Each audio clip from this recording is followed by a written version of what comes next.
Scene 1, Helen's house. Mama, would you mind very much if I should learn to make pies? Pies, my dear, what do you mean? I'll tell you, Mama. You're going to Grandmama Alice for Thanksgiving this year, and Papa and I are going up to Vermont to Grandmother Sands. Yes. Well, I don't remember Grandmother much because it is so long since she was here. But the one thing I do recollect is how troubled she was because I didn't know anything about housekeeping. And the other day, it came into my head suddenly how pleased Grandmother would be if I carried her a pie that I had made myself. So I asked Morrison the cook, and she said she'd teach me if you didn't mind. Do you mind, Mama? You know, dear, I don't like to have you about with servants, and I never wanted you to become a servant at home, as so many American girls are. Then you never have your lessons to attend to. Now, Helen's mother was raised in high-class British society and thought the American culture of girls doing housework was distasteful. Yes, Mama, I know, but it will only take one morning. It'll not begin until school closes. If you'd rather not, I would really like it so much, Mama. Very well, dear, you may. So, with Morrison helping her, Helen made the pies. Then she wrote the whole process down in a book while it was still fresh in her mind.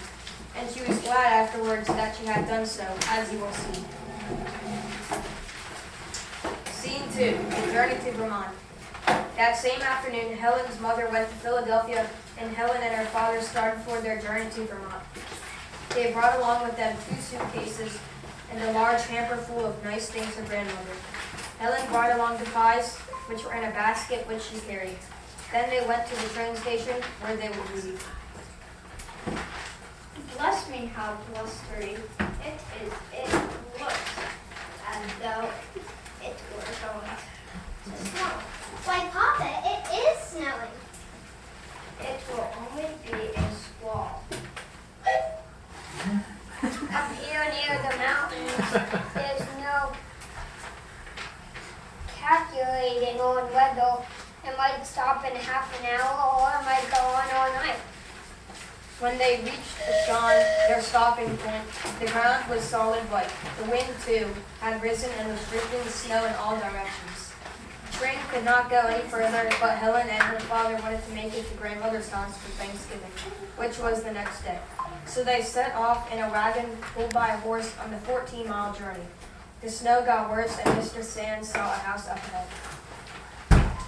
Helen, I'll have to ask you to sit here quietly for 10 minutes or so while I ride on to a house which I see up there and get someone to help us. Will you be afraid to be left alone? It's only for a little while. No, but Papa, must you go? I'm so afraid the horse might kickle your tumbled off.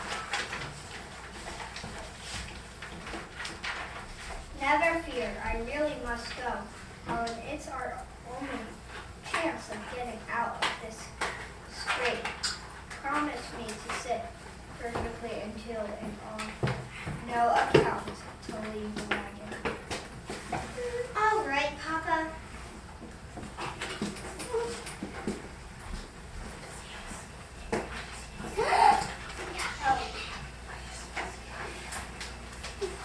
Helen, this is Mr. Simmons. Hello, nice to meet you. Mr. Simmons, hello. All right, Helen, wrap all the blankets around your shoulders. I'm going to set you on the horse, and Mr. Simmons and I will walk on either side. The hill is a jiffy. There go.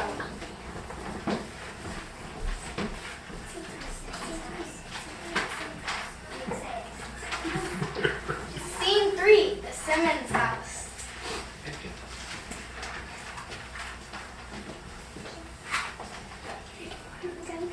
Awesome.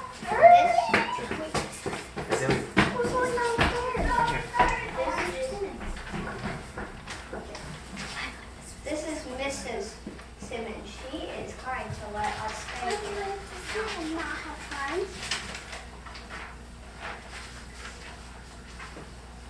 I am going back with Mr. Simmons to get the luggage. The Simmons were very poor, and Mrs. Simmons looked ill and tired. I enjoy such poor health. I got the fever down to Mill Hollow, where we lived, and we moved up here, hoping to get rid of it. I'm some better, but it took me powerful hard yesterday, and I suppose I'll have it bad again tomorrow. Mr. Simmons, he's got behind hand somehow, and it's hard work trying to catch up in these times. What with one thing and another, both of us have felt pretty discouraged this fall. Yes, Mother. I mean, wait, Gloria, fetch the milk. Yes, Mother. I feel real bad to think I'm out of tea. Father, he was calculating to get some later on when he finished a job of lumber hauling. And the hens have almost stopped laying too. I ain't but 4 eggs in the house. Oh, don't give us the eggs. You'll want them for Thanksgiving, I'm sure. Thanksgiving, dear me, so it is. I forgot all about that. Not that it had made much difference anyway.